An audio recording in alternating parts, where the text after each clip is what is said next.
So in today's video, we are going to look at the U.S. Senate race in Iowa, a seat that I think that the Democrats can flip. And if they are able to flip this in a year from now, because we're only a year away from the midterm elections, then the Democrats are in really good shape. Now, I do know that there are people out there that say, Dave, why are you looking at Iowa? It's a deep red state. I find that the people who believe that Iowa is this deep red state are usually people whose political knowledge doesn't go beyond Donald Trump. They live in a Donald Trump world and they only know that politics started in 2016. But if you look before that, you had Bill Clinton win it twice. You had Barack Obama win it twice. You had Al Gore win. You had Michael Dukakis win the state of Iowa in 1988. You had Tom Harkin, the U.S. Senator there, who was one of the most progressive senators that the United States has seen in the last 40 or 50 years. So when it comes to Iowa, it's not this big, deep red state that people think it is.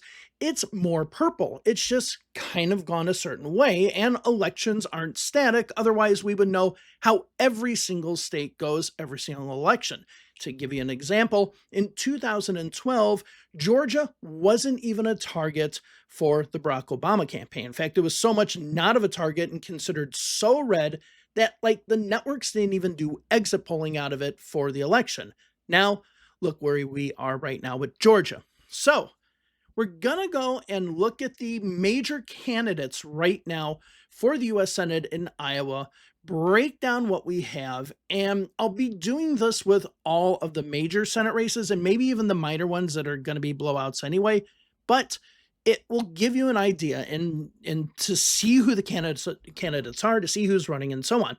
Now, before we continue, if you like this kind of content, looking at campaigns and elections, diving into them and so on, go ahead and subscribe to the channel, like the video, comment down below about what you think about the Iowa Senate race and what other Senate races you would like to actually see coming up for the midterm elections. Also, I have a Patreon. If you'd like to go over to my Patreon, go ahead and check that out. You can see the link down below. And if you'd like, give a one-time donation if you like my content, but you don't want to become a member and just want to show your appreciation, you can give a super thanks down below. The little button is below the video. Thank you all who have given, become Patreon members, all of you who have subscribed, comment, liked, and watched the videos. Every one of you, thank you all very much. Now let's go ahead and delve into Iowa.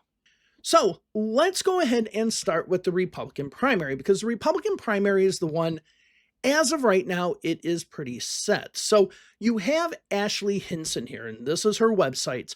Ashley Hinson, who is currently the congresswoman for the 2nd Congressional District.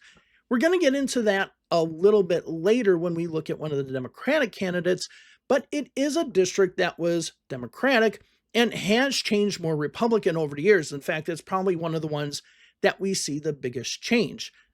Up to this point, she has just been the most highly endorsed candidate that there is. So she doesn't talk much about her views on her website. She talks about how she has the endorsement of Donald Trump, how she's raised money, and so on and so forth. Now, she has gotten a lot of criticism about her vote on the big, beautiful bill because it closes rural hospitals and it really hurts farmers. So she is taking a bit of a beating when it comes to her views on that. So this is where she might be more of a vulnerable candidate, especially in a midterm election, and especially as we just saw in the 2025 elections. If the dear leader doesn't get behind it a lot, then it might not necessarily help her.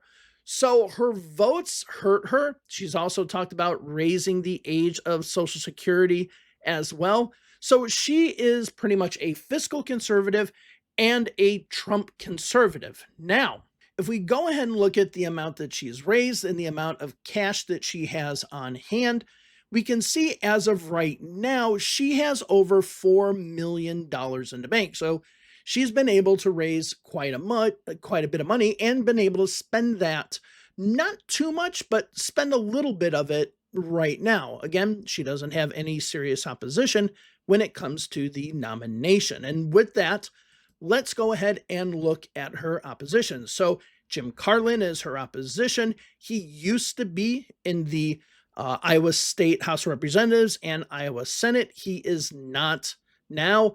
Here is his website. Again, he's one of these people, as far as his views, very much with Trump. So you can see America first. That's what he has: national security, pro life, Trump ally, not adversary, pro farming. So I don't see how you can be pro Trump and pro farming at the same time. Ending sex trafficking. I definitely don't see how you can be pro Trump and ending sex trafficking after what we've seen the last week with Jeffrey Epstein. But this is the guy. And you might say, maybe he has a chance to beat her. He, as of right now, as of the last filing, only has $1,727.61 in his campaign account. He's going up against someone who currently has over $4 million in her campaign account. But there comes a point when you raise so little money, it kind of reflects on how much public support you have. So I think this is kind of a foregone conclusion. We haven't seen any polls as far as the Republican primary in Iowa. Maybe we'll get some soon, but it does seem like a foregone conclusion. Now let's go over to the Democratic side. The first person that we're going to start with is Zach Walz, who is the minority leader of the Iowa Senate. So he is a young guy, as you can see here, 34 years old, and he is from a pretty Democratic area in and around Iowa City. We'll look at the map in a few minutes. If we go to his issues are, I think, very strong. Now, if I'm looking at this as an Iowa voter, I can't vote in Iowa. I'm one state over in Illinois. But he does seem to be able to identify the problems and to be able to give a solution to those problems. So, for example, we can look here with lower healthcare costs. So he says that costs are out of control, but he says lower the Medicare eligibility to age 55. So he isn't necessarily a Bernie Sanders progressive. But if you look at a lot of the things he supports, they are more on the progressive side than just the kind of keeping everything as it is. Okay, he wants to take on big pharma. He does seem to kind of go a little bit more left. Okay, but he does have solutions, or at least what he would want to do. Okay, enforce antitrust laws and break up monopolies, checking up prices, and so on and so forth. Talking about economic competition, support for Iowa families, and so on. So I do believe that he has a really cohesive message. He has some solutions, and he is very much on the liberal to progressive side. And when I say liberal, I mean kind of the traditional Nancy Pelosi, identity politics type of liberal. And then progressive, I consider, has those ideas, but also somebody who is more economically progressive. And with Zoran Mamdani's win and how people are looking at him right now, people might move a little bit more to the left when it comes to those issues. Okay. Now, if we look at the amount of money that Walz has right now, we can see in the bank he has $585,000. So that's a good amount. There becomes a point, even in a small market like Iowa, that you can get too much money that it really doesn't have an impact. It just kind of flattens out as far as the impact. I don't think we're in that situation yet, but having that amount of money right now does look really good. Again, he has a primary, so he's going to have to spend a lot in the primary. Now let's go ahead and look at his state Senate district. So it's state Senate district 43 that you can see right here. It goes a little bit into Iowa City. You have Coralville, North Liberty, Oakdale, and then some rural areas out here. Now, if we go ahead and look at the precincts, you can see how blue it actually is. So he does have a little bit of Iowa City here, and this Coralville and Iowa City area is where he's going to have most of his votes, with the exception of this precinct up in the rural area here. Every single precinct is a Democratic precinct. So at that point, you have to ask yourself, if he's been in a safe Democratic seat, which he has been, if we look at the statistics here, if we look at Senate District 43, we can see on average the Democrats get 66% and Republicans 30%.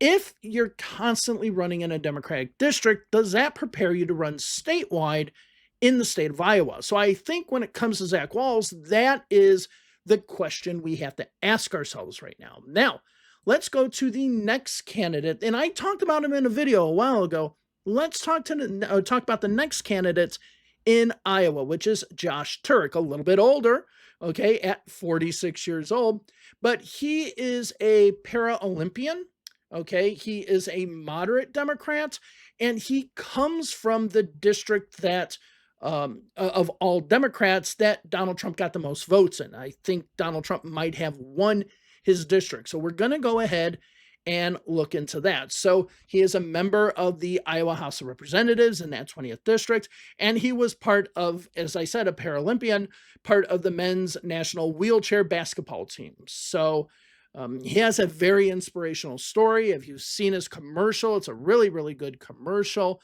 about his inspiration and who he is, listening to the people, and so on. So here is his website. Okay, so we'll just go to the beginning here. And I think in this website, if you want to go to it, you can watch his video right here, which is a good, inspiring video. And he talks about himself. He talks about, and this is something, like I said, that connects with me. His dad was exposed to Agent Orange in Vietnam. So was my dad. So it's something that I mentioned in the video about him is kind of cross-generational, that you could have people who are from the baby boom generation who were exposed to Agent Orange relate to that. And also the Generation Xers like me, whose family members were exposed to Agent Orange, also can relate to that as well. The only thing I would say as of right now, and let's see if this changes, is that he doesn't have much in the way of what he supports. Okay, he is known as a moderate Democrat in the Iowa House, but his website absolutely lacks vision as far as what he wants to do for the state. Maybe that comes up in the next few months. But if I'm a voter and I'm looking right now, I see the latest news, I see sign up, donate, volunteer, but I really don't see, and just, the news is about him as a candidate and so on. I don't see anything about him and what he and in what he supports. So the jury's still out as to how his campaign will go. Will it go more in the center? Would he support increasing the age to, or lowering the age, to 55 when it comes to Medicare? Does he just support, keeping and expanding Obamacare?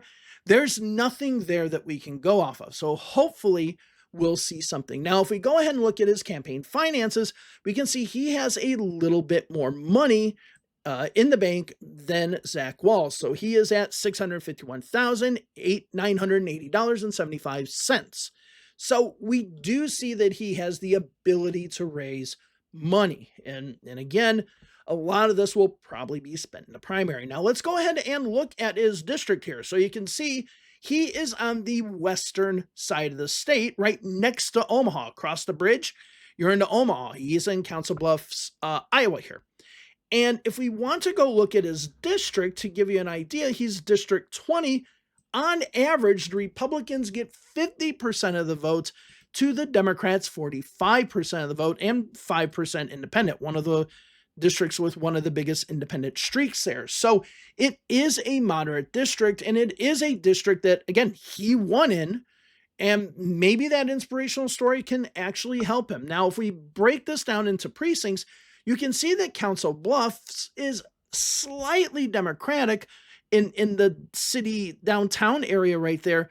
But when you get out to the suburbish part of it, it becomes more Republican. So this is where I think Zach Walz kind of fails. If we look at Zach Walz' his Senate district here, and we see how blue it is, and he's only really ever had to talk to blue voters.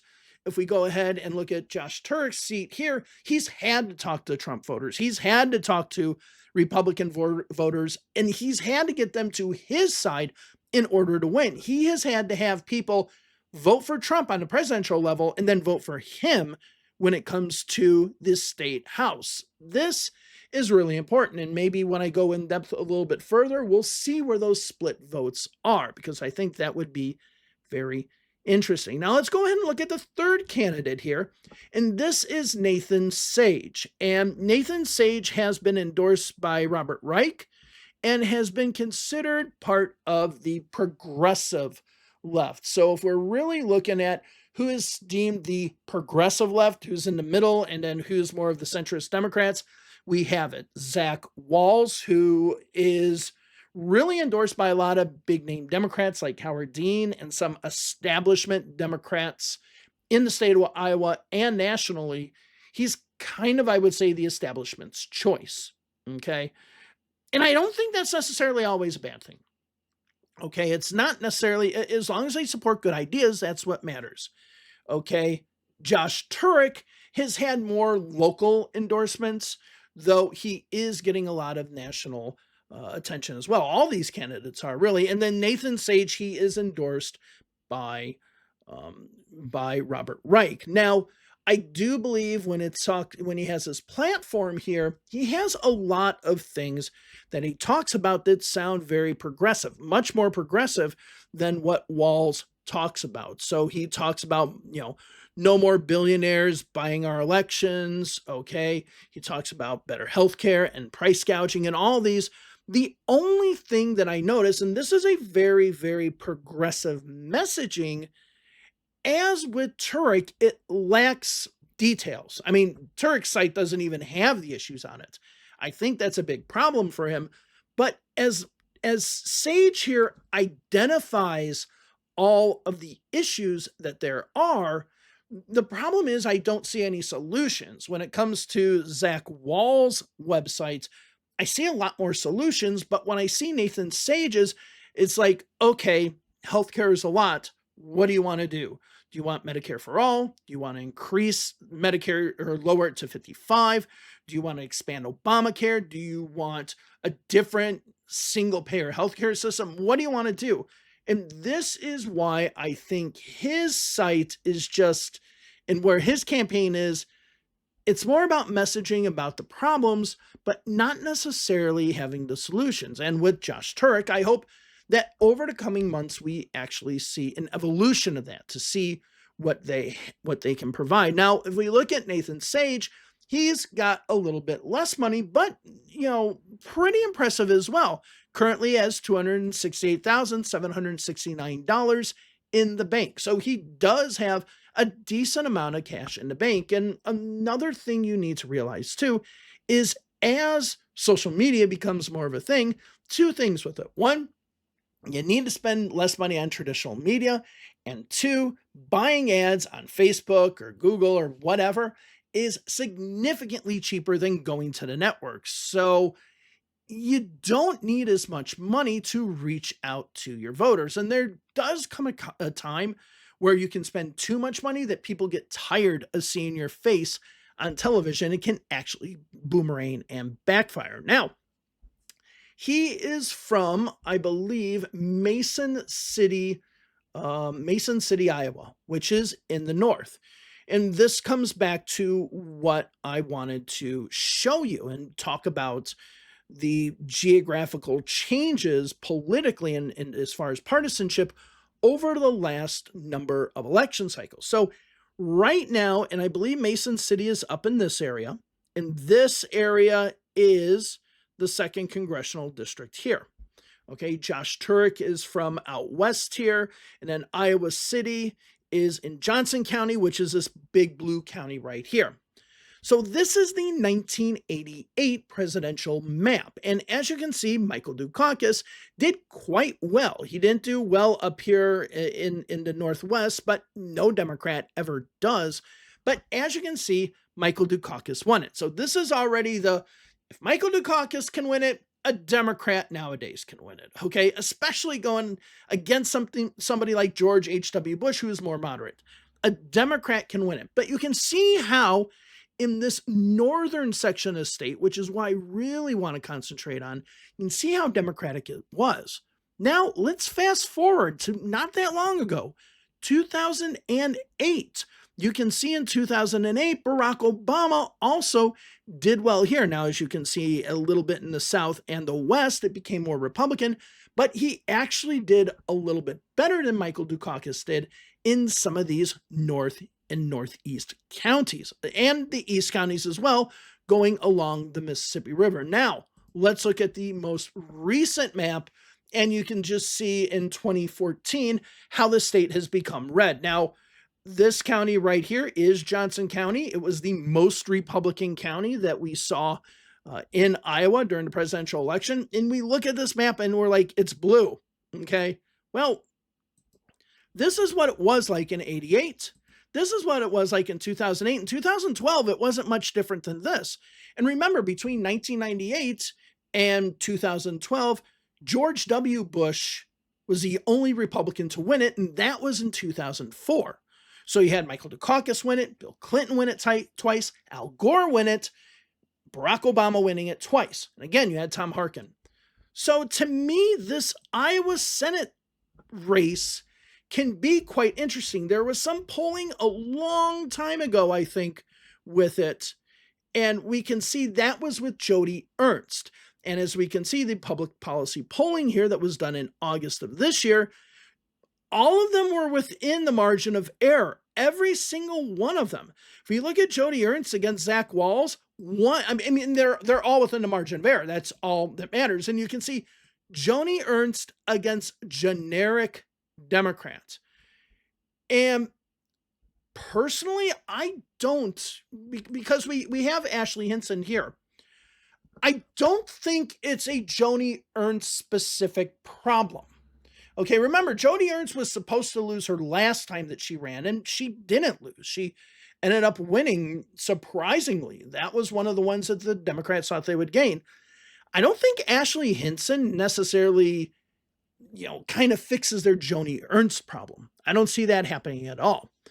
So we will see how this campaign goes. We'll see how it progresses. But it does seem like, it does seem like an issue.